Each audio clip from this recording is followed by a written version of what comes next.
वाजता मतदान चालू झाल्यापासून व्हीव्हीपॅटमध्ये 32 ठिकाणी हे बिघाड झालेला होता।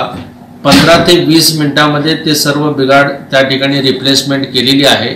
कुठल्याही प्रकारे मतदानामध्ये खंड पडलेला नाही आणि अशा परिस्थितीत जरी 15 मिनिटं मतदाराला त्या ठिकाणी मतदान नाही करता आलं तर निवडणूक आयोगाच्या निर्देशानुसार मतदानाची वेळ जी आहे सकाळी 7 ते सायंकाळी 6 पर्यंत आहे आणि 6 वाजता जे मतदार मतदान केंद्रावर असतील रांगेमध्ये त्यांना मतदान करून घेण्याकरता मतदान केंद्राध्यक्षांना मुभा आहे, त्याप्रमाणे कारवाई केली जाईल।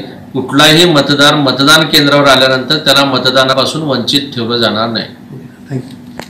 याच्यामध्ये जो आरोप केलेला आहे की मतदान यंत्रामध्ये कुठलंही बटन दाबलं तर ते कमळाला जातं, ह्या आरोपामध्ये कुठलाही तथ्य नाही, कुठलंही टेक्निकल गोष्ट नाही।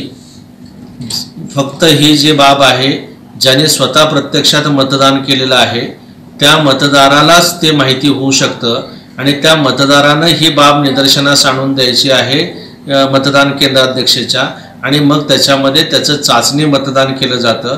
मात्र अशा प्रकारची कुठलीही बाब निदर्शनास आलेली नाही। जे काही त्यांनी स्टेटमेंट केलेले आहे त्यानुसार आम्ही त्या ठिकाणी शहानिशा केलेली आहे।